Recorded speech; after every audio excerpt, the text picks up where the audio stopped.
नमस्कार सभी को। मेरे चैनल में आप सभी का हार्दिक स्वागत है। आज मैं उपस्थित हूँ मैत्री पुष्पा की लिखी कहानी उज्रदारी। तो आइए कथानक प्रारंभ करते हैं। अब इसके पहले बता दें कि मैत्री पुष्पा की कहानी आपको मेरे इसी चैनल पर प्लेलिस्ट के अंतर्गत प्राप्त हो जाएंगी। तो अन्य कहानियों के लिए चैनल को सब्सक्राइब अवश्य करिएगा। अर्जी। आखिरी तारीख। लम्हा लम्हा कलेजे में धड़क रहा है। चाल तेज और तेज।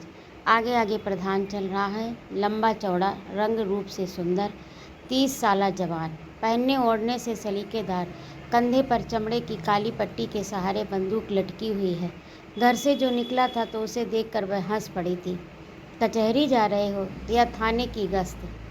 भाभी, इसकी ज़रूरत तो घर के आंगन में भी पड़ जाती है। कैसा मौका, कैसी बात, कहकर प्रधान मुस्कराया। उसकी आंखों में चमक थी, रंगों में हौसला। वह आश्वस्त हुई मन ही मन। ये हंसी, ये बंदूक, ये दबदबा और ये हिम्मत उसने खुद कमाई है।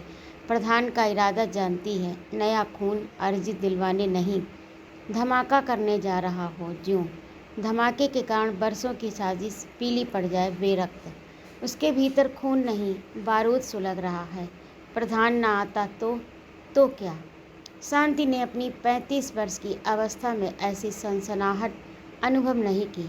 मैं आती, हर हालत में आती, काम मेरा है। प्रधान क्या कंधे पर बिठाकर ले जा रहा है? साथ चल रहा है, साथी लग रहा है। रिश्ता तो मेहनत और मेहनताने का ही है। 2 वर्ष में जो संबंध कमा लिया, उसी के चलने, ये सद्भाव या इसी गैल चलते चलते आज का दिन। सवेरे का सूरज नहीं निकला, पूरब की ओर ललामी सी उठ रही। बिल्कुल उसी तरह पिछली तस्वीरें फड़फड़ाती हैं मन में, रह रह कर उड़ती हैं बेबात ही। सोचना नहीं चाहती फिर भी। गांव के जवान रड़ुआ भोला राम कुम्हार के संग भाग कर आई थी। बेहयाई की हद से गुजर कर स्वर्गवासी पति का घोंसला छोड़ा था और जेठ की जागीर। उस बसेरे को नहीं भूलती मैं, नहीं भूलूंगी। भले 100 लांछनों का भंडार, भले घर का काम नहीं, ढोरों का जिम्मा, घेर में पड़े रहना, लोहे की मशीन पर चारा काटते हुए दिन भर देह झुलाना, थकने पर सुस्ताना, सुस्ताकर छोटे से बेटे के संग मुस्कराना, काम और खेल साथ साथ। सोमू अपनी छोटी सी देह उचका उचका कर लोहे के पनारे में मूठा देता, फिर थोड़ी ही देर में चिल्ला उठता, अम्मा रोक, अम्मा रोक। पर सोमू की आवाज़ से कई गुना ज़्यादा ज़रूरी था मशीन चलाते रहना। वह नादान नहीं समझता था यह बात, पर लड़के का छोटा सा गुस्सा नकुआ फुला फुला कर माथे पर बल डाल लेना। बाहर है मेरे छोटे से गुस्सेबाज। मशीन को छोड़कर उसे बाहों में भर लेती, गालों और माथे पर पुचकारती। अम्मा पर बड़ा दुलार लुटाता है। सचमुच उसकी भोली चमकीली निगाहों को छूकर एक बयार सी आती, जो पसीने भरी गर्दन और तपते सीने पर लहराने लगती कि सोमू की ही बाहें लिपट जाती थी गीले गले के गिर्द। दुनिया की मालकिन सोमू, अनमोल खजाना। अम्मा री, तुम मशीन है, पहिए के संग घूमती रहती। चल बदमाश। अम्मा, अम्मा री, तू ताई की तरह रोटी बनाया करना, मैं तेरे चूल्हे के पास बैठकर खाना खाया करूँगा, बीरू भैया की तरह। अम्मा री, मैं पढ़ने भी जाया करूँगा झोला लेकर। हरी कह रहा था तेरी अम्मा मजूरीन है। मजूरों के बालक पढ़ते नहीं, मजूर बन जाते हैं। हरी बड़ा चटसार पढ़ रहा है, दिन भर कंचे खेलता है। तू हरिया की बातों में ना आया कर। वह बड़ा ऊता ताई उद्यमी है, झूठा है। बच्चे को इस तरह समझा देना बड़ा आसान था, लेकिन अपने ही आप को धोखा देना नहीं था क्या ये? पर बेटे से कहने की बात तो नहीं थी यह कि तेरे बाप के मरते ही घर की औरत के काम काज छीन कर घर से हक मिटाने का सिलसिला चला दिया था जेठ जेठानी ने। चूड़ी बिछिया रंग बिरंगे कपड़ों को पाप बताकर विधवा औरत की जिंदगी पर होने वाले खर्च, चढ़ने वाले रूप को खारिज करने लगे थे घर के लोग। रंगीन सपने मत देखो, दिल मोहने वाली बात मत सुनो, पति के दुख की कटारी से मारे सुखों के तार तार काट डालो। इन बातों को सोमू समझेगा भी नहीं। बेटा तेरे पिता के सामने ये घर रंगीन तस्वीर सा ही था, तो मशीन हम तुम खींचते हैं, नितुआ मेहनती खींचता है। तेरे पिता लाए थे नितुआ को, जेठ तेरे बाप से उनकी तनख्वाह लेते थे। ये आधे झुक जाते थे मानो किसान और मास्टर का अंतर बरत रहे हो भैया। पक्का मकान उन्होंने ही बनवाया था अपनी देख रेख में। जेठ जी राम सरीखे और तेरे पिता भरत संभाई। ऐसा ही होता है सुख, इसी सुख को जिंदगी भर पैदा करते हैं लोग। दुख है नितुआ की ज़िंदगी जिसमें हम आ गए। तस्वीरें स्याह हो गई। घर की देहरी पर बैठी मैं भूखी कुतिया की तरह, जो घर की रखवाली के बाद मालिक से 2 टुकड़े डालने की आशा रखती है। फिर नीतू ही कहाँ रहता है? उसकी खुराक और मेहनत के दाम कौन देता है? दाम कौन देता है?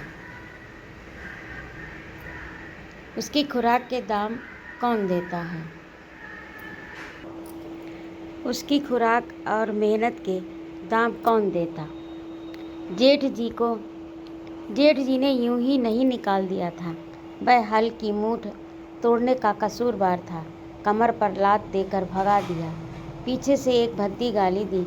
साला सोमू की महतारी। गुटर गुटर पड़ोस में रहने वाली बड़ी बूढ़ियों की जुबान बेहिसाब चलती है। वे घर तोड़ने वाली बातें करती हैं। किसी के घर रण छिड़ जाए तो अपना पोपला मुंह हिला हिला कर मजा लेती हैं, मानो काकी के दांत नहीं थे, ओंठ थे केवल। ओंठ से ही जहर भरती मेरे भीतर।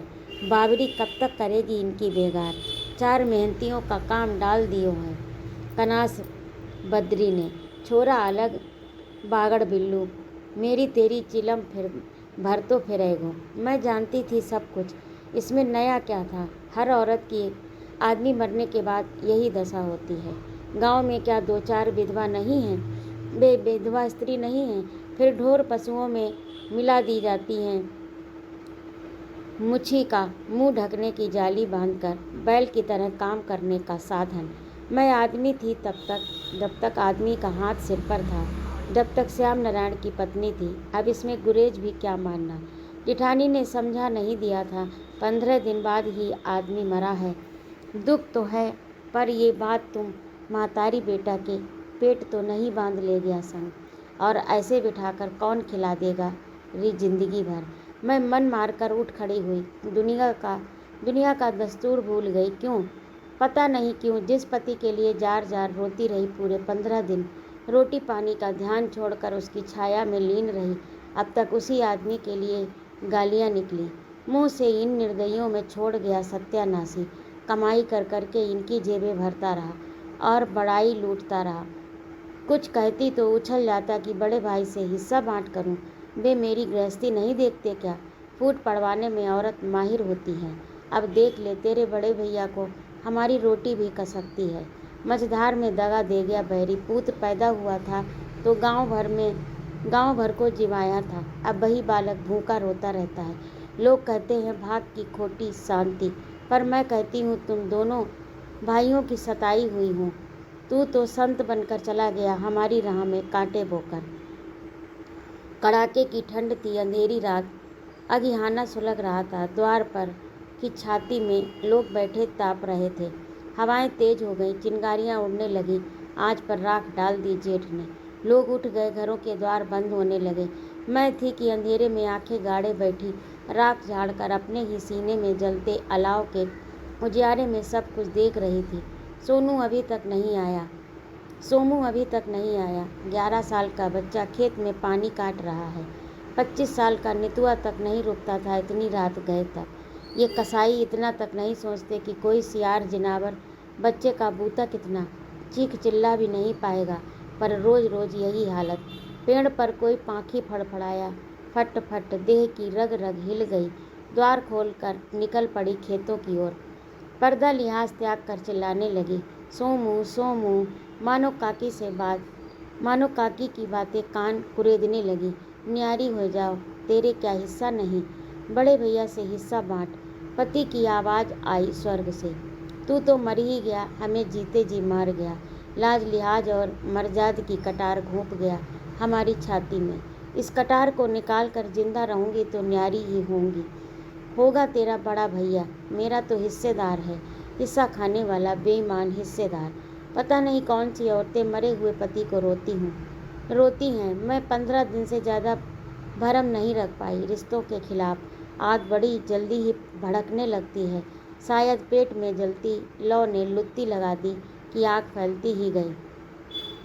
सवेरे लड़के को नहीं जाने दिया खेत पर, खुद गई फावड़ा उठाकर। एकांत में कितना कुछ सोचा, चुपचाप रहकर मन की दुनिया बदल गई। जेठ की आन मरजात ने अदावत का रूप ले लिया, पर अदावत करके इस घर में रह पाऊंगी? जेठ और उनका जवान बेटा सह लेंगे मेरे किए धरे को। उनको भोला राम कुम्हार से मेरा बतियाना ही जहर लगता है। नितुआ से मन गुन की बातें बताई थी जेठ जी ने, उस संबंध को बिगाड़ कर गंदा गलीज कर दिया। मेहनती मातहत को सजा दे सकते थे, दी, लेकिन अब की बार खतावार भोला राम को नहीं, मुझे ही ठहराया जाएगा, क्योंकि गांव में कुम्हार खटीकों में काया पलट बदलाव आया है। वे बराबर बोलने के हकदार हैं। भोला राम के संग कुम्हारों का मोहल्ला उमड़ आएगा। अब की बार दंड की भागीदार केवल मैं होऊंगी, क्योंकि मेरी जैसी अनाथ औरत क्या किसी भी औरत को जेठ ससुर के आगे बोलने का हक नहीं। आदमियों की बिरादरी ऊंची है, बड़ी है, वे आदर के जोग हैं। हम सिर नवाने वाली बहुएं, घर की मर्याद उनके बड़प्पन और हमारे गूंगे घूंघट में है। घूंघट में ही रहो शांति, ठाड़े बैठे बैर। माद में कितने दिन रह पाओगी? फाड़ कर खा जाएंगे नरसिंह। अपने आप को समझाती रही थी, मानो काकी तो ओंठ हिलाकर चली गई। फिर आगे ढर्रा ही बदल गया, नरम नरम बोलने लगी। जेठ जी घी गुड़ हो गए, हर बात मीठी ही मीठी। जेठानी की धोती के संग मेरे लिए भी सफ़ेद धोती खरीद लाए। साल में 2 धोती की जगह तीसरी यह खुशी हुई, और ये अचरज भी। मेरे मन की बात समझ गया ये ज्ञानी आदमी। कैसे? मैंने तो ऐसा एक भी तेवर नहीं दिखाया। अपनी और अपने बच्चे की खैर मना रही हूँ। सोचते ही सुकून सा मिला। भूख प्यास तो जैसी तैसी, प्राणों को तो खतरा नहीं, पर मैं माँ थी, बकरे की माँ, कब तक प्रसाद बांटती? मेरा दोष नहीं। सोमू की सूखी सी गर्दन पर 10 किलो मूंग बांधकर गठरी धर दी। बीरू के 2 मास्टरों को देनी है, ट्यूशन पढ़ाने के एवज में। पूरे 4 मील की पैदल चलाई। बताओ, तू इगलास नहीं जाएगा रे सोमू? बेटे को डपट कर कह दिया मैंने। ताऊ ने आवाज़ में रौब मिलाकर पुकारा, सोमू चल रे, लौट कर भी आना है। रात हो जाएगी गैल में ही, फिर महतारी बेचैन होगी, चल जल्दी चल। सोमू ने माँ की बात मान ली थी, पर ताऊ का हुक्म बजाने की उसे आदत है। सबको कुछ भूल कर मूंग की गठरी के पास पहुँच गया। बोला, अम्मा उठवा जल्दी। मैं होती तो बोलती, मना करती। मैं खुद ही जेठ जी के कहने पर खेत में पानी काटने चली गई। सवेरे की सानी पानी बैलों भैंसों को देकर। अगर वे गर्मी के दिन न होते तो शायद, अगर चिलचिलाती धूप ने विचलित न कर दिया होता तो शायद, अगर बच्चे के नंगे पांव धधकती रेत में न भुन गए होते तो शायद, अगर देह को फाड़ती हुई जलन भीतर न उठी न होती तो शायद मैं चुप शांत रह जाती। रात में बेटे की कमज़ोर गर्दन को सहला कर खुद को समझा लेती। सलामती की खातिर बहुत कुछ पी जाती। प्यार से कंठ तड़कता है तो क्या जहर पिएगा कोई? जहर पीकर मरने से अच्छा है प्यासा ही मर जाए आदमी। मैंने क्रोध में, घृणा में, अदावत में मर जाने की ठानी। ठंडी रित किस काम की? आदमी का कलेजा सिकुड़ कर चिड़िया का हो जाए। मेरा कलेजा गर्म हो उठा, भस्म होने की हद तक जल रहा है। खेत की परेहट का पानी छोड़कर रेत भरी डगर पर भाग ली। सब्र नहीं हुआ तो वहीं से चिल्लाकर आवाज़ दी, सोमुआ, मैं आ रही हूँ, रुक रे, रुक जा। सोमू छोटे छोटे मगर तेज कदम बढ़ाता हुआ चला जा रहा था। ताऊ की तय की हुई गैल, वह माँ के कहने से रुक पाएगा? मैं खिसियानी सी देखती रह गई। बच्चा अपनी माँ की औकात समझ गया, उसी के हिसाब से चलने भी लगा है। बेटे का नजरिया गड़ गया कलेजे में, तड़प उठी और भागने लगी, तीर खाई घायल हिरनी की तरह गिरती पड़ती हुई। पास आकर बोली, पटक पटक दे गठरिया, तू गधे की तरह लदैनी करने को पैदा हुआ है। सोमू गठरी के भार से दबा था, माँ की ओर सीधा होकर नहीं देख पाया। माँ कह रही थी, धरती से पूछ रहा हो जैसे। सोमू, तू डर रहा है? कैसा डर? वह कह नहीं पाया। मैं दूसरा कोई डर नहीं जानता माँ। ताऊ का हुक्म बजाना निडरता है, उसे टालना बाघ से भी बड़ा डर। सोमू के सिर से गठरी उतारकर खुद लाद ली अपने सिर पर, जैसे उसमें मूंग नहीं बेटे की बंधुआ गिरी बंधी हो। आकर आंगन में पटक दी ऐन जेठ के आगे। कैसा अच्छा गुस्सा था। गुस्सा न होता तो हिम्मत न जुटती। मरने वाला साथी नहीं था, दुश्मन था। सदा मेरे गुस्से को कीलता ही रहा, कभी प्यार से, कभी हमदर्दी से, तो कभी सहने की ताकत की दात देकर। अपने पिता और भैया के पाँवों में अपनी औरत को फेंक कर श्रवण कुमार बनता रहा। आज मुझे डर नहीं, जेठ का लिहाज नहीं। ताज्जुब है आज क्या हो गया ऐसा। शर्मीली बहू कहाँ गई। पति के रहते उंगली न देखने वाले जेठ को अंगूठा दिखाने की सोच रही है। सोमू तो बदल रहा है मुझे कि मेरे ही भीतर बेशरम बैल उगी चली जा रही है। मैं खुद नहीं पहचान पा रही अपने आप को कि परले किस पर उतरी है। आंगन में पड़ी गठरी मूंग का ढेर नहीं, जेठ के हुक्म का बोझ है जिसे उतार कर फेंकना है। क्या करने पर तुली है शांति तू। मरने वाला तुझे अपनी ताकत सौंप गया है। वैसे तो बार बार कलह मिटाने की कोशिश करती। जेठ हर बार माफ़ी दे रहे थे। गठरी उन्होंने इगलास जाते हुए दूधिया की साइकिल पर किसी तरह लदवा दी। सोमू को अकेला पाकर बीरू ने केवल इतना कहा, साले जान से। बच्चा भी सब कुछ समझ रहा था। लड़ाई झगड़े से डरता था, ताऊ की आंखों से दहशत खाता था, बीरू भैया से दूर दूर रहता था। जाड़े के दिनों में सवेरे ही सवेरे नदी में नहा आया सोमू। मैं गुस्से के मारे आग बबूला हो गई। मुंह से गालियों की झार छूटी। डूब मर नदिया ताल में, तेरी मेरी भी छुट्टी हो इन बैरियों के मन की, और इन बैरियों के मन की। ताई ने आंखें तरेर कर देखा। सोमू सहम गया। हम बैरी हैं तो रह काय को रही हो। जहाँ मीत हो तहाँ चली जा। जिठानी के कहे कि एवज में ही चूल्हा जलाकर कांसे के बटुला में पानी गर्म करने को चढ़ा दिया। रहूँगी और अपने बेटे को गर्म पानी से नहलाऊंगी जैसे तुम नहाते धोते हो। कंडा कौन पातता है, लकड़ी कौन तोड़ कर लाता है। हमारा तो पूरा पूरा हक है। मैंने सोमू को दोबारा नहलाया। जानती थी कि नहला नहीं रही, जिठानी को अपनी ताकत बता रही हूँ, हक समझा रही हूँ, पर दृश्य बदल गया। जिठानी ने बटुला औंधा कर दिया। गर्म पानी भल भल करता हुआ रीतने लगा। लपक कर बटुला थाम लिया। कुछ पानी बचा ही लिया मैंने। तेरे बाप का है, जिठानी ने नाक फुलाते हुए कहा। तो क्या तेरे बाप का है। मैं तू तड़ाक पर आ गई। जेठानी बड़बड़ाने लगी, रोना धोना मचाया। नटनी बाप तक पहुंचती है, भाड़ में जाए काम धंधा। गर्म पानी तक लेने की औकात नहीं। अपनी देह चूरन क्यों कर रहे हैं। कोठे में जाकर पड़ रही, लेकिन अधिक देर तक नहीं साध पाई।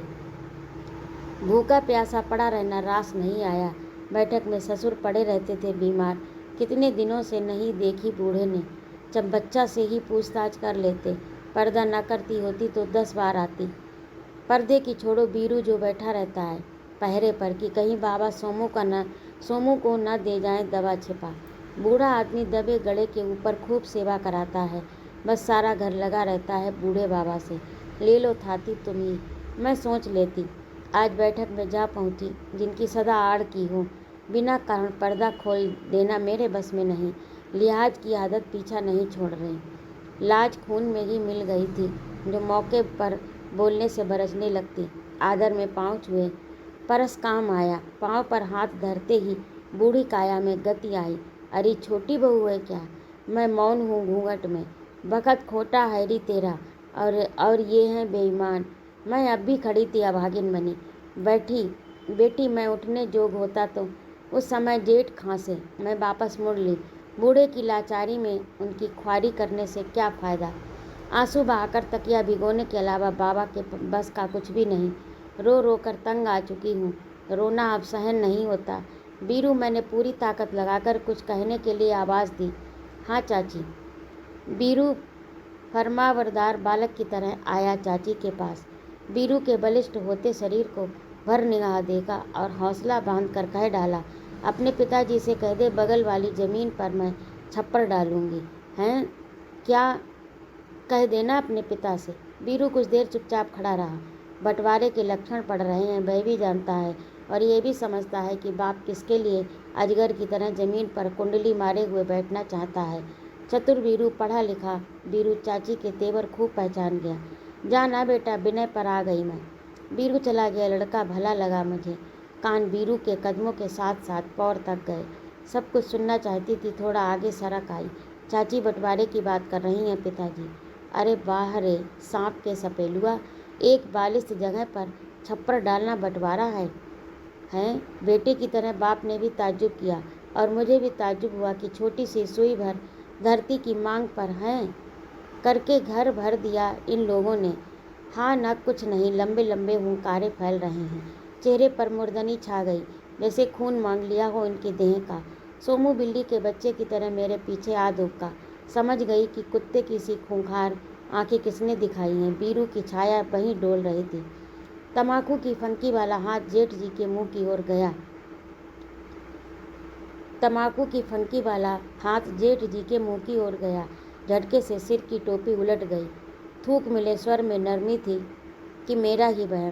पूछ तो रे बीरू, रोटी लत्ता में कोई कमी आई है क्या? बीरू क्या पूछता, मैंने बिना पूछे ही किवाड़ की आड़ में खड़े होकर कह दिया, रोटी कपड़ा पर जिंदगी बेचनी होगी तो यही घर नहीं है। यहाँ तो मैं आधे की मालकिन हूँ। एक बालिश जगह मांगकर अपना ही हक कम कर रही हूँ, इतने में ही समझ लो। जेठ जी हंसे। हंसी थी या रोना, स्वर मिलता जुलता सा। बोले, बहू बाहर के लोगों की बातों में न पड़, भगवान ने भाई उठा लिया, पड़ोसी तुझे बर्बाद कर देंगे। मैं समझ गई, इशारा भोला राम की ओर है। पीछे से जिठानी बड़बड़ाई, देख लो ससुर के जियत ही बाँट बूट। तड़ाक फड़ाक सवाल जवाब तो कर लिए और उस समय बोलकर सुकून भी बड़ा मिला, पर सारी रात नींद नहीं आई। नींद कहाँ से आती, कुछ खाया ही नहीं गया असल में। कभी जिठानी के मुंह की ओर देखती कनखियों से, तो कभी बीरू का मुंह जोती, कभी जेठ का चलना फिरना। किसमें कितना गुस्सा है, कौन क्या तेवर अपना रहा। सबके सब खफा हैं, तो रहूँगी कहाँ? मेरी औकात कितनी? सोमू में मच्छर के बराबर भी ताकत नहीं। अकड़ कर नहीं चल पाएगी जिंदगी। आज ही चुटिया पकड़कर चौखट के बाहर फेंक दें तो किसके घर में घुसूंगी? पड़ोसी कितने दिन रख लेंगे? सोच तो शांति, बड़ी गलती हो गई। अलग छप्पर डाल भी लूँगी तब क्या इनकी मात हत न रहूँगी? इनके शिकंजे से निकलने में तो कई जन्म निकल जाएंगे। शादी ब्याह की हथकड़ी बातों से कट जाती है। आज़ाद होकर मर्द की तरह क्या जी सकती है औरत? फिर आज लड़ाई ही किस बात की थी? आज यही बात सोमू का बाप उठाता तो जेठ जी के आंगन में रातों रात भीत खिंच गई होती चुपचाप। भैया भैया का बाँट या मर्द मर्द का बाँट या बराबर ताकत वालों का बाँट। अपनी औकात जानती थी। मन में आया कि बर लेने की गुंजाइश नहीं तो अपने कहे सुने की माफ़ी में जिठानी के चरण गहलूँ, विनती कर लूँ, खताबार हूँ, मेरे बच्चे पर रहम खाकर भूल जाओ मेरी बातें। मैं तुमसे अलग होकर हूँ क्या? रिस गुस्सा की बात थी सब कि ससुर के पास जाऊँ, सोमू से कहलवाऊँ, जेठ जी को समझा दे, लेकिन सवेरे उठते ही सब भूल गई। सोमू भैंस खोलकर ले जा रहा था चराने के लिए। बीरू पढ़ने जा रहा था साइकिल पर चढ़कर। पता नहीं क्या हुआ, हालांकि धीरज धरना चाह रहा था। सोमू क्या दाखिल नहीं किया गया स्कूल में? अब आगे का मन ही नहीं लगा पढ़ाई में। मंदमती मन कैसे लगता? कायदे से उसे जाने कौन देता मदरसे। दसियों काम बीज पहुँचा आ खेत पर। अमोनिया खाद ले जा, भैंस दिखा ला, इगलास के सपा खाने, खेत में पानी काट ले 4 दिन। आगे चलकर बाप की खेती कैसे संभालेगा? सुनती और सोचती आगे तक, तुम इसे सही सलामत रहने दो तब तो। गुस्सा था सोमू को लेकर और बोली खेती की बाबत, जीजी एक छप्पर के लिए 2 हाथ जमीन नहीं दी तो खेत कैसे बांटेंगे जेठ जी? जिठानी ने सुना और खा जाने वाली नज़रों से देखा, कुछ जवाब नहीं दिया। गहरी सांस छोड़कर फुफकार मारी, जहरीली सी। जेठ के कान बड़े तेज हो गए थे उन दिनों। यहाँ वहाँ खड़े होकर कंसुआ लेने की आदत होती जा रही थी उन्हें। तुरंत आंगन में निकल आए। क्या कह रही है बहू? अब खेत बांटेगी? हा हा हा, हंस दिए जेठ जी। खोखली सी हंसी थी कि खिसियाया सा छोटा ठहाका। उस हंसी की असगुनिया छटा को पहचान गई। मखौल मिला है इस लय में। सोमू करेगा खेत कि खुद हल चलाएगी? फिर वही वैसी ही हंसी धारदार। बाप दादों का खेत इस बालक के हाथ में पकड़ा दें कि औरत जात के हवाले। कल के दिना कोई जबर आदमी धरती में हल गाड़ देगा, फिर लड़ लेगी जाटों से। सुनती रही, जवाब बहुत थे मगर दिए नहीं। जेठ का सामना करने की ताकत, आमने सामने बात करने का हौसला किसी जबर घड़ी में ही जुट सकता है। मैंने सोचा, आइंदा ना सुनूं ये बेसिर पैर की बातें। कानून कौन पढ़ा रहा है, हम खूब जानते हैं। ऐसे काम नहीं चलेगा। मैंने सोचा, इस घर का काम नहीं है, अन्न पानी नहीं, सब चीज़ का त्यागन। मुहबात करके जुबान लड़ाकर जीतना एकदम बस का नहीं। सारे दिन पेट में घुटने दिए पड़ी रही। जेठ जी खूब चाल चल लेते हैं। जब भी कोई ऐसी बात होती है, भोला राम कुम्हार की ओर इशारा जरूर करते हैं, जैसे उससे मेरी देह का नाता हो। मैं उसके प्यार प्रीत में फंसकर जवानी को ठंडा करती हूँ। उनका मतलब तो साफ साफ यही है ना। और मैं यही सोचकर चुप हो जाती हूँ कि एक सज्जन आदमी पर क्यों कीचड़ उछाले। लिहाज के हाथों मरना भाग्य में लिखा है। दूसरे दिन भी पड़ी रही। किसी ने उस कोठे की ओर मुंह तक नहीं किया। मेरे कान पर आहट पर लगे थे। हक मांगने की लड़ाई को भूख कमजोर करने पर जुटी थी। बासन बिलिया खनकते ही पेट में कुछ अड़ता। पानी पी पी कर जिंदा रह सकता तो काम करने की कोई ज़रूरत न रहती, कोई झंझट न रहता, दाव धौस न होती। बिना रोटी खाए पानी भी नहीं रुचता। ओठ सूखने लगे, आवाज़ कमज़ोर पड़ गई। सोमू सवेरे से ही भैंसों के पीछे घूमता। सत्यानाशी की कटीली झाड़ियों के कांटे तोड़ लाया था घुटनों में। बबूल गोखरियों के बीच नंगे पांव। दूसरे दिन शाम तक निढाल हो गई। कई बार लगा कि जिठानी जाए कहीं तो चुपके से उठकर रोटी खा लूं, भले आधी एक ही। भाड़ में गया हक, चूल्हे में जाए हिस्सेदारी।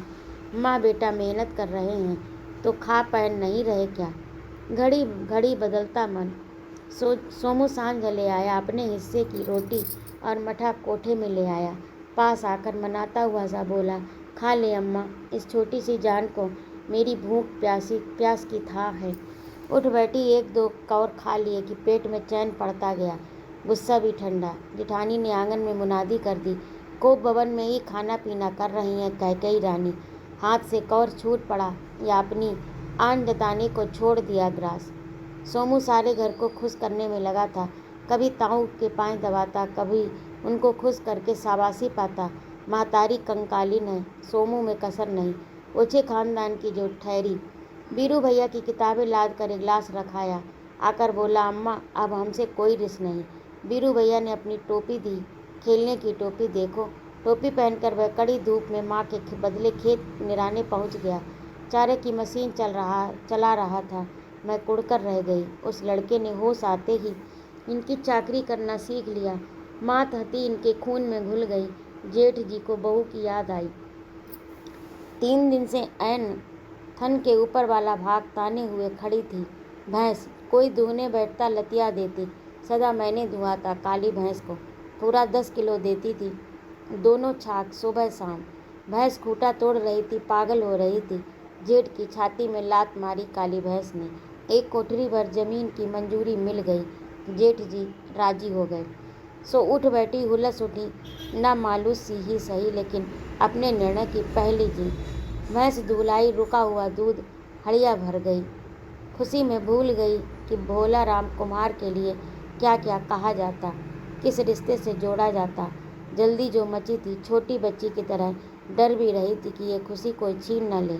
इसीलिए सोमू के हाथ खबर भेजकर भोला राम को बुला लिया। बक्से का ताला खोला। सेंध कर रखी हुई धरोहर, पाँव के लच्छे और गले की हंसली, एक चांदी की एक सोने की चीज़। इन्हें बेच देना भैया, तो अब अलग बजाओ बंसी। भोला हंस दिया। मैया उठ जाएगी तो भले इनकी ही मजूरी करें, चैन की रोटी तो खा लेंगे अलग बैठकर। जमीन दी है तो एक कोठे लायक ईंटों के पैसा भी मांग लेती। बस जितना मिल गया बहुत है। भूतों से पूत मांगे हैं मैंने। भोला राम अपने गधों पर ईंट लाद लाए। नींव खुदती देखकर मैं बाबरी सी हो गई। अपनी दुनिया अलग बसाऊंगी, उस दुनिया में माँ बेटा राज करेंगे। थाली में गुड़ चावल, लोटे में पानी लेकर नींव पूजन को निकली। ईंटों का ढूंढ मन में छोटा सा कोठा रूप लेने लगा। गली में गुजरते लोग पूछते, कमरा बनवा रही हो मास्टरनी? मैं खील मखाने से खिल उठती। कमरा कहाँ, बस एक कोठरी। मानो काकी को पहले ही बुला लाई थी नींव पूजन के लिए। वे आई तो एक पेड़ रोपने की बात करने लगी। यहाँ लगाना नींव, हवा साफ रहती है नीम से, पंछी बबेरा बसेरा लेते हैं, आदमी अकेला नहीं रहता। चल अब पूछ दे चलकर, जिठानी नाराज है मना लाती, आपसदारी में रिस गुस्सा कैसी, तू छोटी बारी है लिवाला। गई थी आंगन में, महीने भर से बोलचाल की जगह ताने उलाने थे, पर इस शुभ घड़ी में मन का मैल न कटेगा तो फिर कब। जीजी आओ, तुम बड़ी हो, पुजवा दो। वे पीठ फेरे हुए अनाज भर रही थी, बोरे में भरती रहीं। मैं बाहर निकल आई, देखती रही बाट, कोई आया न गया। बोला पुजवा रे, डाल ईंट गारा, मानो काकी ने पूजा कराई। जिठानी बाहर की ओर झांकी, देखती रही ओठों पर पल्ला धरकर। कुछ देर बाद सबको सुनाकर बोली मारी, बड़ी उतावली मच रही है न्यारी रहने की। भीतर गई और बीरू को लिवा लाई। बीरू देख तो तेरे बाप ब्याह में आन गांव क्या चले गए, ये रंडी तो एकदम आज़ाद हो गई। कमाऊ देवर ने जीते जी जुबान नहीं खोली, भैया के इशारे पर उठ बैठा, ये राण क्या छुट्टा हो गई। चल ना बसेगी तो यार कैसे आए, अलग ना बसेगी तो यार कैसे आएंगे। मैं बहरी बनी रही, गूंगी होकर गुड़ बांटती रही, कलह नहीं चाहती थी। मुश्किल से हाथ आई सुख की बेला को तकरार से बिगाड़ना कहाँ की अक्लमंदी। दीवार हाथ पर ऊंची नहीं हो पाई कि बीरू और बीरू के पिता दोनों भूचाल आ गया, धमाके होने लगे। जीव इतनी भी कड़वी हो सकती है। सुन, हमने महल चिनवाने को नहीं दी ये ज़मीन। मैंने घूंघट की आड़ कर ली, नाटकबाजी बहुत हो गई, उठवा यहाँ से ईंट गारा। काकी कह दो अब कैसे उठवा दूँ, ज़्यादा तमाशा मत करें काकी, इनने हमारी भरी ज़मीन की, काकी इनने हामी भरी ज़मीन की, तभी तो मैंने ईंटों में पैसा खर्चा। अब नाट रहे हैं इनकी जुबान की, क्या कही। हाँ दी थी हमने, मना अब भी नहीं कर रहे, पर इसके लिए नहीं दी कि तू अटारी चिनवा। आज घर अलग तो कल आगे के लफ्ज चबा गए जेठ सी, समझ गई आज घर कल खेत। डर गए हैं, कभी गला फाड़ कर चिल्ला रहे हैं।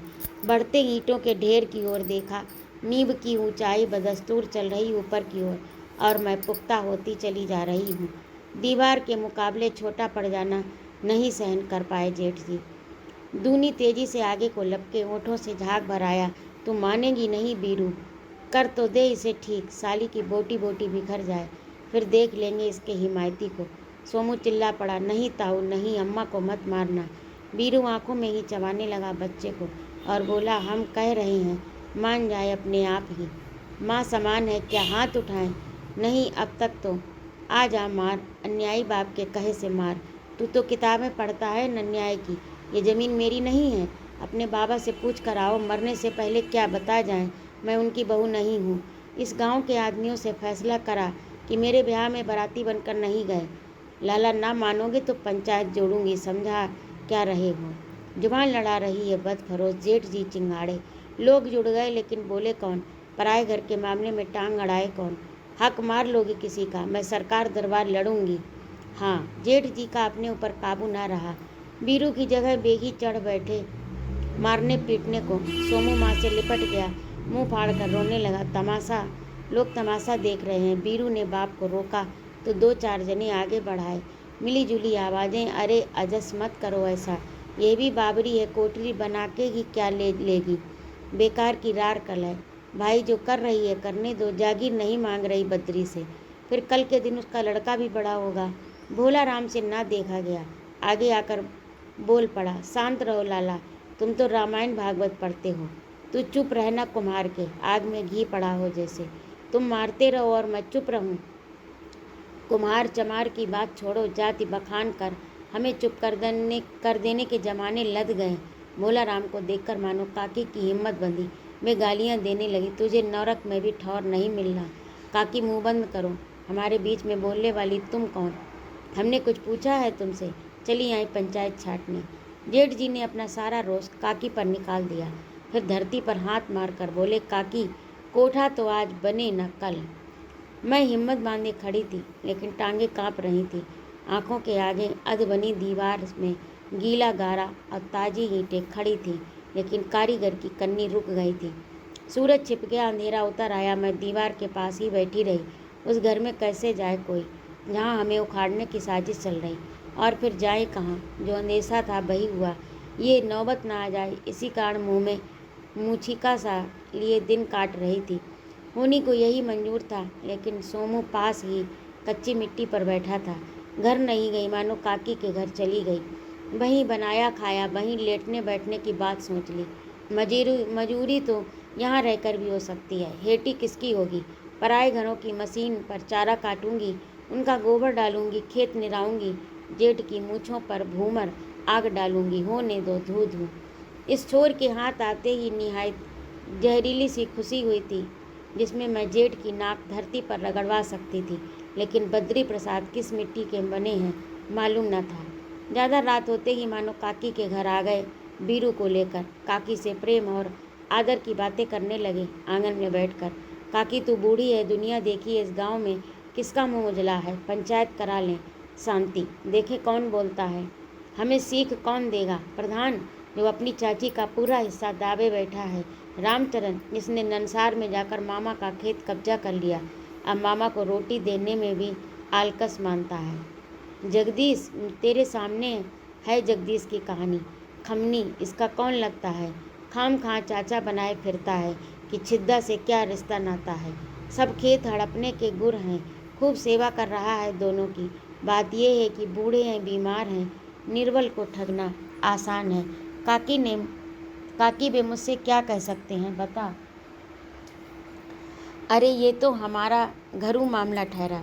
बीरू और सोमू का एक ही खून, डंडा मारे पानी नहीं फटता। ये नादान न जाने कब समझेगी।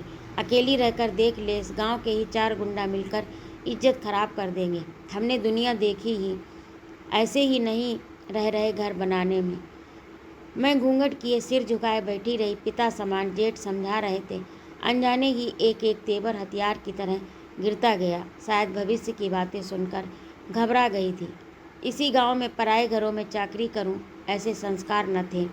जेठ के पीछे पीछे चल दी उठकर। घर जाकर देखा तो जी हरिया आया। सोमू अपनी ताई के पास बैठा कांसे के बेला में दूध रोटी खा रहा था। कोठे में गई तो खाट पर गद्दा चादर बिछे मिले। अपना अपना ही होता है, डपटता बरजता तो ख्याल भी करता है। जेठ के अलावा इस गांव के और आदमी क्या संत महात्मा है? कोई उठा मेरे पक्ष में, बोला राम तो बदनामी की जड़ है, रड़ुआ आदमी, बे औरत का अकेला, जेठ का क्या कर लेगा? खाक यही सोचकर सोई थी, लेकिन रात में ही आँख खुल गई। विचार की धारा दूसरी ओर मुड़ गई। तब क्या ऐसे ही कटेगी जिंदगी? आज जेठ जेठानी की एड़ियों तले मेरे बाल हैं। कल को बीरू और बीरू की बहू का अदला चलेगा हमारे ऊपर। समय सरकता गया। मन की उथल पुथल को शांत रखने में कामयाब हो गई। परिवार के लोगों के राई राई भरे गुण याद रखती, पहाड़ से दोष भुला देती, पूरी ताकत लगाकर दबा रही थी अपनी कटीली आवाज़ की, दांत पर दांत चढ़ा लेती। गर्मी के दिन धूप चिलचिला उठी। सोमू ढोरों के पीछे नहीं, लेक राज ठाकुर का भूसा ढोने भेज दिया। ठाकुर ने ट्रैक्टर जो दिया था उधार। सोमू को 2 दिन उसी के यहाँ काम करना था। गर्मी की प्यास की उसकी गलती। नादान भूसा की गठरी खेत में छोड़कर पानी पीने चला गया कि ध्यान भूल गया, कहीं खेल में रम गया। बालक बुद्धि। गोला कुआं से वापस लौटा। खेत में गठरी न थी, भूसा के साथ पिछौरा भी गया। बच्चे के प्राण सूख गए। मैं चाहती थी कि जेठ के आगे न पड़े सोमू। आंचल में दुबका लूँ, पर ऐसा कैसे होता? जिस घर में रहते थे वहाँ कब तक न जाता वह। मैंने मान लिया बेटा बुरी तरह पिटेगा। मन को मना लिया कि देखना है उसको पिटते हुए। शायद खुद भी मारती इस बात पर, लेकिन जेठ को दुश्मन मान लिया था मैंने। अपने बच्चे को बैरी के हाथों पिटते देखना। हाँ, सोमू भी बैरी है इन लोगों का। सोमू भी बैरी है इन लोगों का। मर्दाने मजबूत हाथ हथौड़े की तरह बजने लगे। लड़के की कनपट्टी पर लगा जैसे मेरी ही खोपड़ी घूमने लगी असह्य चोट से। सोमू सफाई भी नहीं दे रहा था, प्यास का कारण भी नहीं बताया। जानता था कि कुछ भी बोलना, जवाब देना माना जाएगा, और सोमू जैसी छोटी उम्र के मजदूरों को जवाब देने की सज़ा इससे भी बुरी मिलती। उधेड़ दिया जाएगा। कुछ न बना तो पानी औंधते समय घड़ा फोड़ डाला मैंने। गुस्सा दिखाने का यही एक उपाय सूझा सोमू की माता को। बाद में अपनी नादानी पर गुस्सा भी आया। उनका क्या कर लिया, पर रात में समझाती रही तरह तरह से। जिसे खुद ही गलत मान रही थी उसे ही सही बताती रही। ताऊ को रोष आ गया, बेटा ठाकुर तो अपना भूसा धरवा लेता, ट्रैक्टर वापस मांग लेता, काम रुक जाता। मौसम का क्या पता, अभी धूप है, अभी बदरई छा जाए। तेरे ताऊ को खलिहान उठाने की जल्दी है। चाहती थी कि बच्चा पढ़ता लिखता, लेकिन कहती थी जा जल्दी जा, दाएं करनी दोपहर हो जाएगी तो धूप चटकेगी, माथा दुखेगा। अनचाही बातें करती रहती। सगी बुआ ने बुलाया था सोमू। मैं खिल उठी थी, यहाँ से छुटकारा मिलेगा। जितने दिन वहाँ रहा, मनचीता सपना देखती रही। लाड़ करती होगी, खाने पीने को अच्छा मिलता होगा, रत्ती भर काम न कराती होगी। भतीजे कितने प्यारे होते हैं, कोई नया कपड़ा भी बनवा दिया होगा। सोमू को मन में उतार लिया। नए कपड़ों में धूप ताप से दूर, उजला उजला रंग, चिकनी देह, मुलायम चेहरा। आया तो हालत यहाँ से भी बुरी थी। अपने बेटों की उतरन देकर विदा किया। इसमें वैसे कुछ बुराई नहीं थी। नया स्वेटर दिया था बड़ा सा, कहा था बीरू को दे देना, पढ़ैया लड़का है, कहा तो सच था। सोमू को भैंस चरानी थी या खेत में काम करना था, नया कपड़ा पहनकर बिगाड़ता ही। लेकिन मुझे बड़ा मलाल हुआ। अनपढ़ रखकर सारी खुशियाँ काट दी। गंवार को अच्छा खाने पहनने का हक नहीं, उसे भूखा नंगा रहना चाहिए। गुस्से के कारण फुफकार उठी थी। ननद के लिए गालियाँ निकली। रंडी भैया मरे भतीजा मेहनती मजदूर समझ लिया, इतना ही नाता था तेरा। फुफकार दबाना मुश्किल होता, लेकिन उसे पी गई, कारण कि उसी दिन चितकबरा बैल खूंटा उखाड़ कर भाग गया था। मैं अपनी और अपने बेटे की स्थिति जानती थी। मजूर का दर्ज क्या होता, यह भी इल्म था कि नितुआ के रहते हुए नफ़ा में शामिल नहीं किया जाता। मैं नुकसान का जिम्मेदार ठहराया जाता। गुस्सा निकालने के लिए सबसे ज़्यादा सुपात्र। जेठानी घर संभालती हैं, जेठ खेतों की देखभाल करते हैं, बीरू पढ़ता है, ससुर बीमार है। रह गए सोमू और उसकी महतारी, ढोरों का जिम्मा है उन पर। बैल खोना मामूली बात नहीं। जेठ जी को होश न था। मौत जैसा मातम मचा था घर बाहर। बीरू पढ़ने नहीं गया। जेठानी पाँव पटक पटक कर काम कर रही थी, दांत कस कर धीरे धीरे बुदबुदा रही थी। मेरा जी अधर में टंगा था। रस्सा ढीला बंधता तो दोषी था सोमू। खूंटा उखाड़ने वाले ढोर किसने बांध पाए। कहना चाहती थी पर नहीं कह पाई। आगे क्या होगा ये सोचने की बात नहीं थी। बीरू कांजी हाउस तक घूम आया। जेठ जी खेत भागे फिरे, गांव गए, हार थक कर घर आ बैठे। अब क्या करें, लोग पूछते मिल गया। जेठ जी गर्दन नीची डाल लेते। बाप बेटों ने सोमू घेर लिया, पकड़ कर खूब पीटा। तड़ातड़ थप्पड़ पड़ रहे, मैं सुन रही थी। धमाधम लाते मार रहा बीरू, मैं देख रही थी। बेटा ओठ बीच कर सह रहा, मैं कराह रही, मेरा बच्चा। चितकबरा बैल समझ लिया कसाईयों ने। झपट कर जेठ का हाथ पकड़ लिया मैंने। पहली बार ऐसी हिम्मत, खुद भी अचंभे में रह गई। जेठ का हाथ। रात हो रही थी, अंधेरा घिर आया, कुछ नहीं दिखाई दे रहा। अंधेरी पौर में जेठ में बिगड़े हुए मुंह से निकले हुए दांत, काले अंधकार में दांतों की भयानक चमक। घर में डटा नहीं गया फिर। कसाई खाना लग रहा था आंगन। सॉरी। बाड़े की ओर चल पड़ी। सोमू भी लगता चल रहा था। संग संग जानती थी घर में रोटी नहीं बनेगी। लोगों की भूख प्यास गुस्से और दुख दर्द में दब गई होगी। बाड़े में जाकर उसी जगह को टटोल लिया जहाँ से चितकबरे ने खूंटा उखाड़ा था। गांव में रात जल्दी उतरती है। एक पहर बीतते ही सारा गांव सो गया। सॉरी। गलियां सुनसान हो गईं। घर वालों को इल्म है कि मैं बाड़े में, हो सकता है उन्होंने ध्यान न दिया हो। इस समय चितकबरा बैल उनके मन में समाया हुआ है। पता नहीं मेरे ऊपर कौन सा देवता सवार हुआ कि बाड़े के सारे ढोल खोल डाले। गाय भैंस बछड़े बैल डंडा मारकर भगा दिए। 1-1.5 मील तक पीछे भागी तो भी अचरज नहीं। लौट कर आई तो बाड़ा खाली था। रस्से किसी गर्दन से टंगे नहीं, नीचे पड़े थे, मरे हुए सांपों की तरह। सिर झपट कर बेटों को बाहों में भर लिया, जो चोट खाए घुटनों में मुंह गाड़े बैठा था। इन जल्लादों को मैं बताऊंगी सोमू की ताड़ना कौन सा रंग। सवेरे तक ढोर फिर लौट आए, बांधने की आदत वाले ढोर। सॉरी।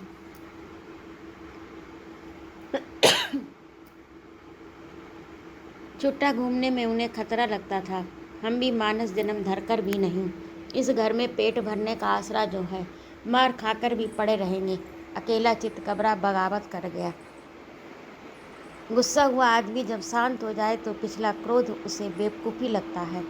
अच्छा हुआ मैंने रिसियाकर पशुओं के रस्से खोले, खुद खुद का बंधन नहीं काटा। इस घर से गाय को, भैंस को, बछड़ों को, बैल को बारी बारी बांधती रही। जेठ नहीं आए, अब की बार जेठानी आई, बदली हुई जेठानी।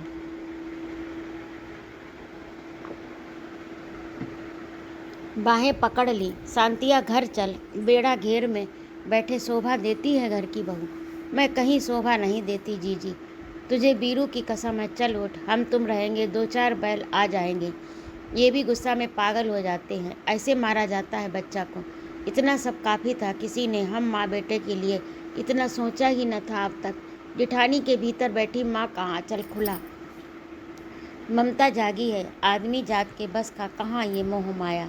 चल मेरी बहन, हम ही कौन से सुख में हैं। मुझे उनकी आंखों में अपनी तस्वीर दिखाई दी। हाँ जेठ जी, इस बेचारी को भी कहाँ बोलने देते हैं। बोल, जो वे कहें उसी को दोहरा दे बस। वे कहें वही कर बस, वही मान बस। उठकर घर चली आई। ये वाकया चितकबरे बैल के खूंटा उखाड़ने के ठीक 15 दिन बाद हुआ। घर में जिस कोठे में सोया करती थी वह बदल दिया। जेठानी आ गई उसमें, और उन्होंने अपना कोठा छोड़ दिया मेरे लिए, क्योंकि कोठा बड़ा था, 2 खाटें आसानी से आ जाती थी। सोमू अलग सोना चाहता था, जिद करने लगता। ताई ने सोमू की इच्छा रख ली। 1 दिन, 2 दिन, 3 दिन गहरी नींद भरी रातें, पेट भर खाने वाले दिनों में आराम और सपनों में डूबती उतराती रही। अम्मा तू कोठरी बनवा रही थी ना, ताऊ ने उसमें फिर काम लगा दिया। सांची कह रहे थे कुइया खुदेगी आंगन में, नल लगवा देंगे। सोमू की माँ को बाहर का काम पसंद नहीं, घर भीतर कितना ही करा लो, ताऊ कह रहे थे। बच्चे की बात नादान, खुद गई थी देखने। आदमी डुबान गड्ढा करा लिया था। बोरिंग का सामान लेने जा रहे थे बीरू। मैं काम को पानी की तरह पिए जा रही थी। चारा काटना, खेत पर जाना, गोबर कंडा, भूसा निकालना, भारी से भारी काम, फूल से हल्के लगते बसावट का सपना जो था आँखों में, देह के रोम रोम में। नींद में डूब कर सोती उठती थी तो बड़ी मुश्किल से एक आध बार पेशाब के लिए। गड्ढा तो इतना हो गया कि दोनों जने फुसफुसाहट। बीरू नींद की गोली ले आया है। हाँ, कल 9 और 10 के बीच ये गोली दूध में। बीरू के ओंठ से ऊंची होकर निकल गई ये बात। अम्मा बड़ी सावधानी से समझी, दोनों को एक ही वक्त में। मैं इशारा, ये मैंने क्या सुना। गोली किसको और क्यों दी जाएगी दूध में। हम 4-6 दिन से दूध क्यों पी रहे हैं। ज़्यादा मिठाई में तो कीड़े नहीं हैं कहीं। नहीं, मेरे तो कान ही बजते रहते हैं। खरगोश शेर की माद में रहे तो कान उठाकर ही सोएगा। मन का पाप चैन नहीं लेने देता, लेकिन दोनों के लायक गड्ढा काफ़ी है। सारा दिन अजब गजब ढाल रहा, मक्खी की तरह उड़े, बेआवाज़ की चींटी की तरह चलें। गोली एक ही वक्त देना है, दोनों संग संग सो जाएं। क्यों सो जाएं, सोकर क्या होगा। बात में कोई घुंडी है जरूर। वह बोरिंग की जगह देखने गई। कब्र कब्र कब्र, कानों में चिल्लाया कोई, तुम्हारी मौत का कुआं। सोमू वहाँ न खड़ा होता तो मैं चक्कर खाकर गिर जाती। काल आ गया बेटा, खौफनाक पंजा बढ़ा रहा। हमारी गर्दनें भर ली, सिकंजा कसने को है। जायदाद पर दांत रखने वाला तेरा ताऊ खूंखार जबड़े का मालिक है। मेरी गर्दन खुद ब खुद हिलने लगी। इनकार, मरने से इनकार, हालांकि देह का तार तार काँप रहा था। इतनी कमजोरी कभी न व्यापी थी। मरते हुए आदमी का दम इस तरह खिंचता है। सामने बाघ हो फिर भी भाग पड़ने की सोचता है आदमी। सोमू जा भोला राम के पास, लोटा लेकर जा टट्टी के बहाने। सो भी रहे हो तो मेरा नाम बोलना, शांति। जाग कर चला आएगा, कहना उसी के घर के पिछवाड़े बिटोरों के पास। सोमू चल दिया और मैं खुद से ही बतियाती रही। मौत, भोला राम जिंदगी ही थी अपनी, बह भी गई। आखिरी बार मिल जाओ, मैं जी भर कर रो लूँ तुम्हारे आगे। तुमसे बिछड़ने पर मैंने तुमको अपने कारण इन लोगों का दुश्मन बना दिया। क्या मालूम कि तुम्हें भी। भोला राम जैसे बैठे थे वैसे चले आए, अपने घर लिवा ले गए। दिन डूबे, फिर क्या, रात के पहले पहर ही भाग लिए। बहम साथ भागता रहा, कोई पिछिया रहा है, कोई रोक रहा, कोई आवाज़ दे रहा। शायद मौत काल बुला रहा पीछे से। मैं भाग रही हूँ, सोमू भाग रहा है, बिल्कुल चितकबरे बैल की तरह। खूंटा उखाड़ कर, खूंटे का गहरा निशान छोड़कर 40 कोस आ गए। हाथ पांव देह का होश नहीं, आज़ादपुर आ गई। भोला राम कभी यहाँ गधों की लदैनी क्या करते किसान लोग उन्हें जानते हैं, प्रधान मानता है होगा उनका व्यवहार जानने मानने लायक। ईमानदार बचते हैं, सो जुबान का विश्वास है लोगों को। प्रधान को सारी बातें बता दी। बोला राम भैया, तुम लौटोगे तो पूछेंगे। क्या पूछेंगे? गधों की लदैनी करने वाला आदमी महीनों में लौटे तब भी उसे कोई नहीं पूछता।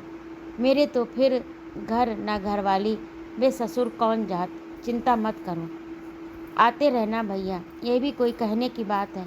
ऐसे बोला कुम्हार, ज्यों इस जन्म में ही नहीं जन्म जन्म आएगा साथ निभाने।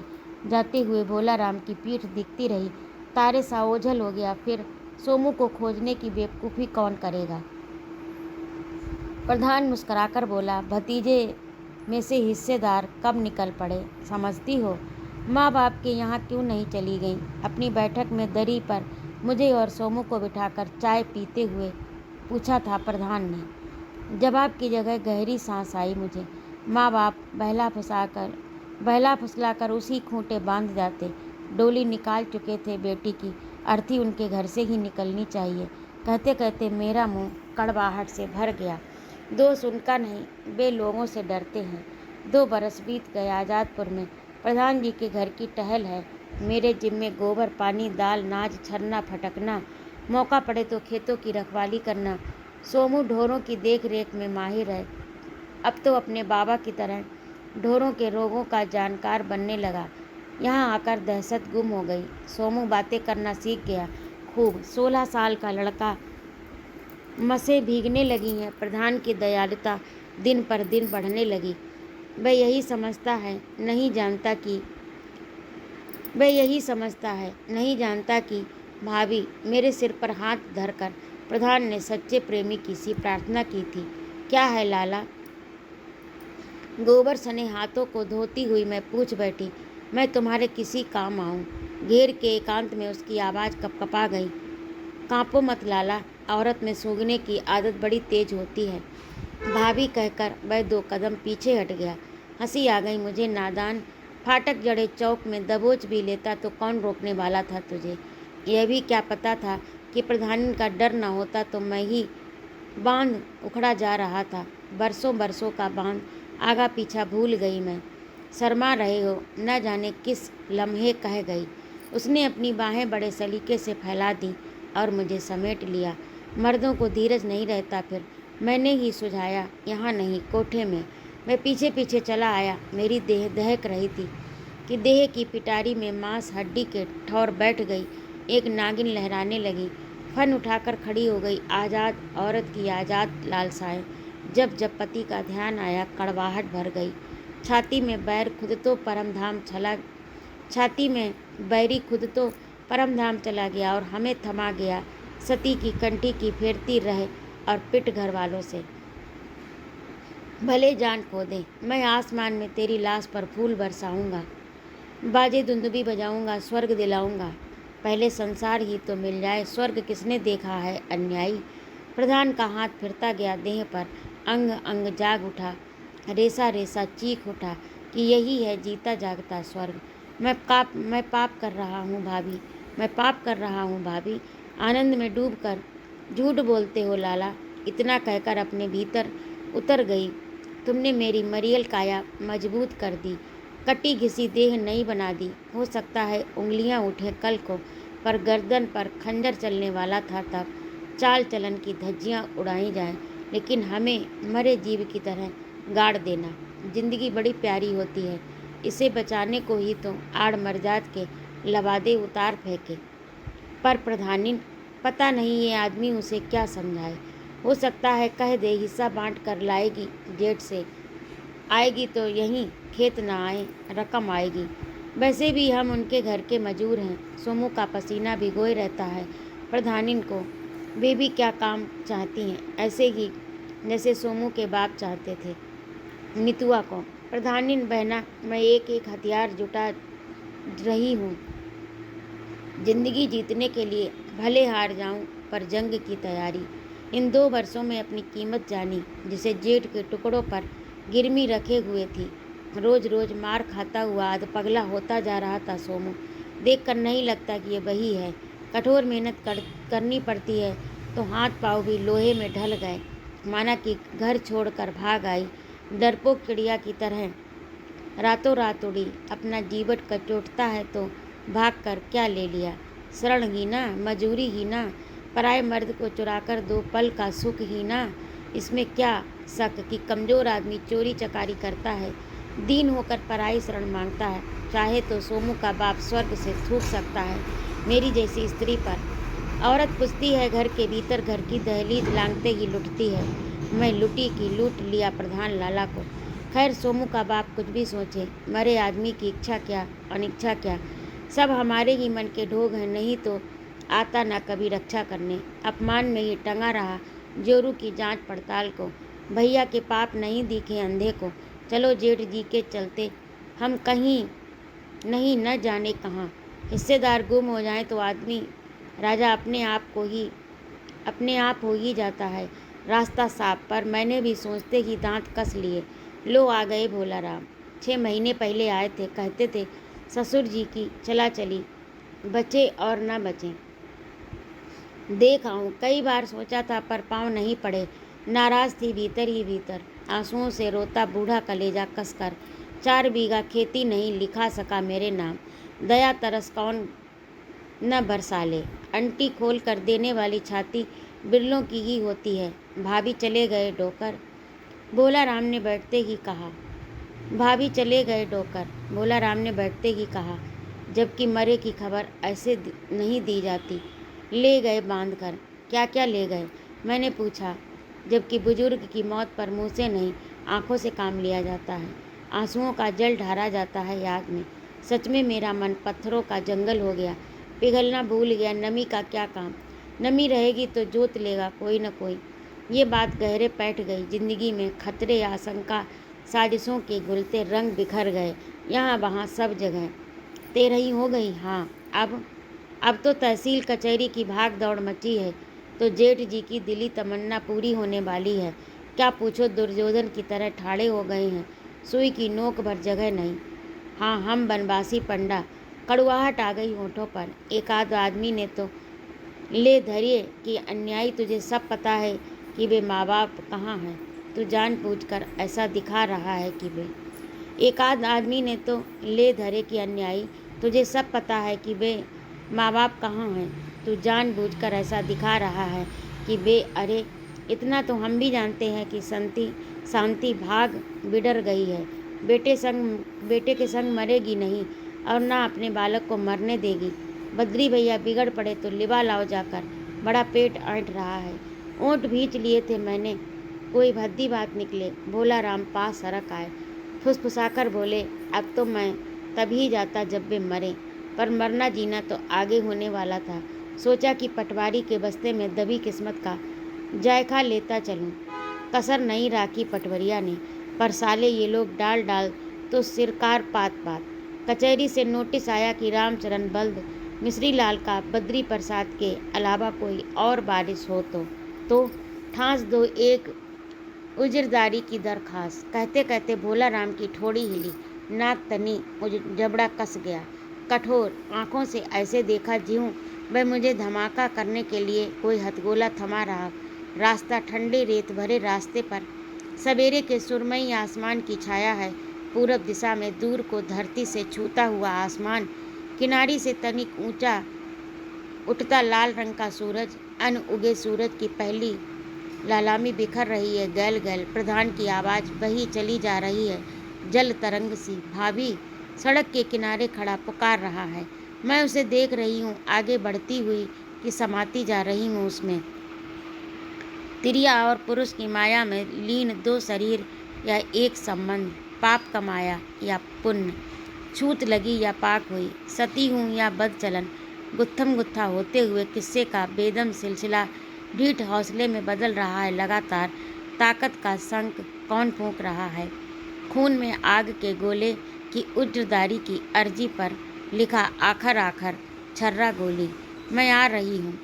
ये पुख्ता आवाज़ खेतों में, गाँव में, दिशाओं में, हवाओं में सनसनाती आवाज़ धरती से आसमान की ऊंचाई तक उठती, फैलती, गूंजती मेरी आवाज़ है। पता नहीं, पर मुझे ऐसा ही लगा, बिल्कुल ऐसा ही, बस आ गई। तो अभी आप सुन रहे थे मैत्री पुष्पा की लिखी कहानी उज्रदारी। आपको कैसी लगी कमेंट करके अवश्य बताइएगा।